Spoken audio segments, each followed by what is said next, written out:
Moses Itauma is at that stage of a young heavyweight's rise where every performance feels like it changes the conversation. Not because people are trying to force hype where it does not belong, but because the evidence keeps getting louder every time he steps into the ring. And after what he just did to Jermaine Franklin, it is getting harder and harder to talk about him like he is simply a promising prospect. This is starting to feel like the moment the rest of boxing really had to stop, look closely, and admit that something special may already be happening in the heavyweight division. The result itself was brutal enough to get attention on its own. Franklin had built a reputation as a durable, experienced heavyweight, the kind of guy who was supposed to give a rising contender rounds, resistance, and problems. He was not known as someone who folded easily. He had never been stopped, and that matters in this division because when a heavyweight keeps surviving against serious opposition, people start trusting his toughness. Moses Itauma did not just beat that kind of opponent, he broke him down. That is the key difference. This was not a lucky punch, not a chaotic heavyweight ambush, and not a case of an older opponent fading from inactivity. Itauma systematically took control of the fight, applied pressure, made Franklin work, and then finished it with the kind of accuracy and violence that changes how people view your ceiling. That is why the reaction afterward was so strong. You had former champions, promoters, trainers, active fighters, and analysts all saying versions of the same thing. The knockout was devastating, yes, but what impressed people just as much was how composed Itauma looked while doing it. He did not rush. He did not get careless trying to force a highlight reel finish. He approached the fight like someone much older, much more seasoned, much more settled in who he is. For a heavyweight who has barely entered adulthood, that is not normal. Plenty of young fighters have speed. Plenty of young fighters have power. Plenty of young fighters can look exciting for a couple of rounds.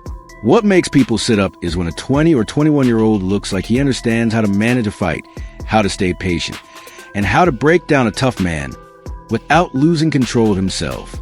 That is a huge reason why the Mike Tyson reaction carried so much weight. Tyson has seen intimidation up close from every angle possible. He has lived it, embodied it, and recognized it in others. So Wade talks about a young fighter being scary. That lands differently. The point was not just that Itauma can punch. A lot of heavyweights can punch. The point is that he has that predatory quality people notice immediately. He comes forward like he already expects to find openings. He throws with bad intentions, but he is not wild about it. There is method in what he does, and that combination is what makes a young heavyweight feel dangerous in a different way. From the opening bell against Franklin, Itauma looked like the younger, sharper, hungrier man, but more importantly, he looked like the more organized man. He established pressure early. He used his feet well enough to close space without smothering his own work. He got Franklin backing up, and once Franklin started giving ground, the whole shape of the fight changed. Itauma began dictating where exchanges happened and how long they lasted. Franklin could not settle into a rhythm, and when a heavyweight starts losing rhythm against a fast combination puncher, bad things usually follow. That is exactly what happened. Itauma kept backing him toward the ropes and corners, kept making him react, and kept touching him with the kind of shots that wear down resistance even before the knockout comes. What stood out even more was a variety. He did not fight like a kid who only trusts one weapon. He mixed body and head. He changed the angle of attack. He made Franklin think one thing was coming, and then landed something else. When people talk about ring IQ in young prospects, they sometimes throw the phrase around too easily. In this case, you could actually see it. Itauma was not just trying to overpower Franklin. He was reading him, steering him, and picking the right moments. That is why so many people afterwards said the finish felt earned.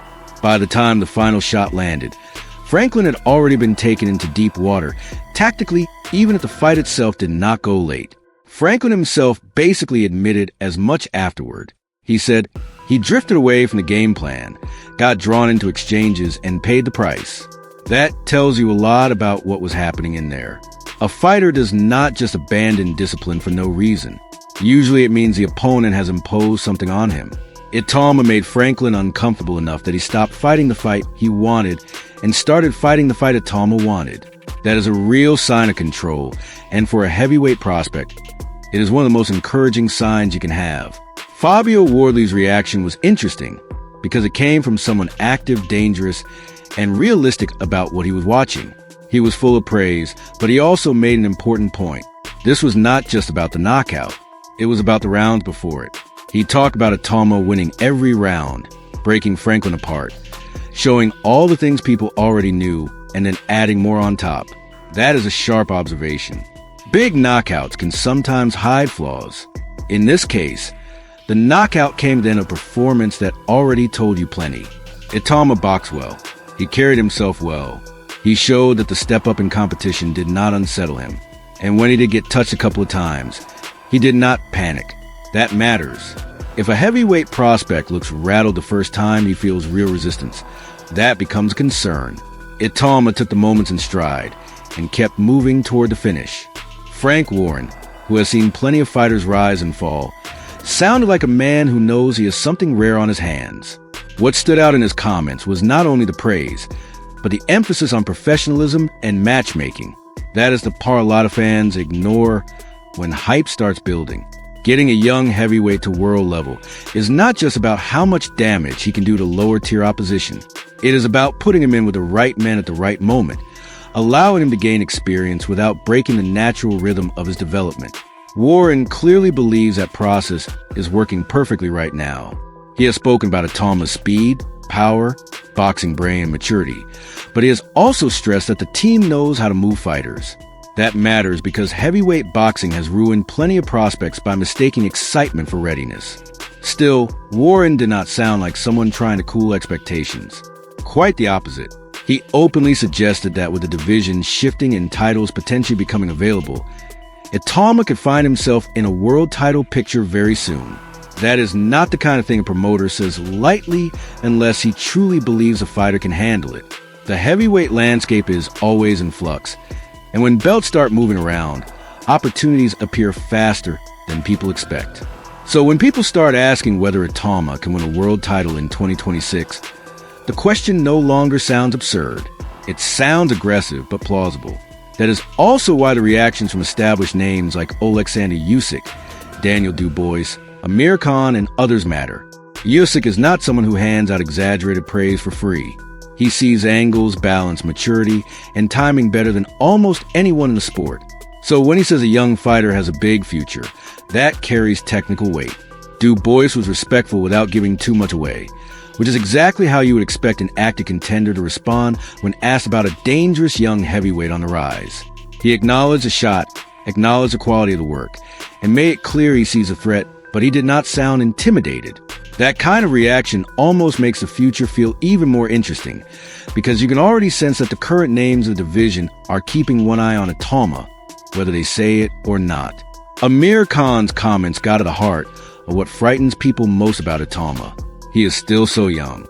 That is the part that keeps coming back in almost every discussion. If he were doing this at 28, people would already be talking about title shots with certainty. But because he is so young, there's still this tension between what he looks like now and what he could become once the body, the experience, and the tactical maturity go even further. That is what makes the hype feel both exciting and unsettling for the rest of the division. Heavyweights are not supposed to be this composed, this destructive, and this advanced so early. And when you look into how his team describes him, the picture becomes even more serious. They do not talk about him like a kid with natural gifts who just turns up and blasts people out. They talk about someone who studies boxing deeply, who watches old fighters, who thinks about technique, who asks questions, who sends clips, who wants corrections, who wants understanding. That is huge. The fighters who last are rarely the ones who rely only on talent. They are the ones who become obsessed with detail. People around him have compared that side of him to the way Mike Tyson loved the sport as a student. That is not a comparison anyone should make casually. But if the people closest to him are saying he lives in that space mentally, then it helps explain why he looks so calm under the lights. Then there is the work ethic. The stories about training in brutal winter conditions, running hills in freezing weather, slipping on ice, doing the work without excuses. Those things matter because they tell you what kind of foundation the talent is sitting on. Boxing history is full of gifted young fighters who did not want to sacrifice badly enough. When people inside the sport hear that a heavyweight with this level of natural ability is also the guy who will run through snow and altitude without complaining. It makes them take him even more seriously. Teddy Atlas probably offered the most balanced view of all. He clearly sees the talent, but he also gave the warning that smart people in boxing always give when a young fighter starts looking unstoppable. Do not rush. Do not let the knockout buzz trick you into thinking the process is finished. Keep building. Keep teaching. Keep upgrading the opposition. Turn him into a complete fighter, not just an explosive attraction. That is wise. And it is probably exactly what Itauma needs around him. Because the danger for any young heavyweight who starts flattening durable men is that everyone becomes addicted to the spectacle and forgets the long game. Atlas's point was simple and important. Become more than a puncher. Become a fighter who can stay at the top once he gets there. That brings us to the next question everyone is already asking. How good is he really right now, and who should he face next? This is where opinions start to split. Not because anyone doubts the upside, but because timing in heavyweight boxing is everything. Some believe he is already good enough to be a large part of the current contender class. Others think the real truth only comes out when a prospect faces someone experienced, dangerous, durable, and stubborn enough to force him into uncomfortable places. That is why names like Dillian White keep coming up. A fight like that would not just be another step. It would be a serious measuring stick. If Itauma handles someone like that well, the conversation changes from future possibility to immediate world-level threat. And honestly, that seems to be where things are heading. Spencer Oliver and others have set a fight with the right experienced opponent, which show just how real this is. The Franklin knockout already moved the debate forward because Franklin had proven he could hang around with solid fighters and survive difficult nights. Itauma removed that safety blanket. He did not let Franklin turn it into an ugly, frustrating drag-out fight. He took him apart and got him out of there. That is why the excitement now feels earned rather than manufactured. What I also liked after the fight was Itauma's own attitude. He did not scream, make wild claims, or try to force a superstar persona. He sounded grateful, focused, and still hungry. He spoke about sticking to the game plan, about being mentally ready, about sacrifice, about his mother, and about following through on what brought him to this point. That kind of grounded reaction is refreshing, especially in a division where noise can sometimes outrun substance. Right now, Itauma seems to understand that the real talking happens in the ring, and that may be the most impressive part of all. At an age when a lot of fighters are still trying to figure out what they are, Moses Itauma already looks like someone with a clear identity. He is dangerous, disciplined, teachable, and ambitious without being reckless. He has power that changes fights, but he also has the patience to build those moments properly. The heavyweight division is always looking for the next real star, not just the next trending name. And after the performance, it makes perfect sense why so many people inside the sport believe they may already be watching him. So now the attention turns to what comes next, because this is a stage where hype has to start meeting proof at a higher level. The knockout of Jermaine Franklin was not the finish line. It was a loud, violent announcement that the next phase has arrived. The top of the division may still look crowded, political, and complicated, but Moses Itauma has officially made himself impossible to ignore. And when a 21-year-old heavyweight starts getting described as scary by legends, respected by champions, praised by analysts, and handled carefully by experienced promoters, that usually means one thing: boxing has noticed, and the rest of the heavyweight division probably has too.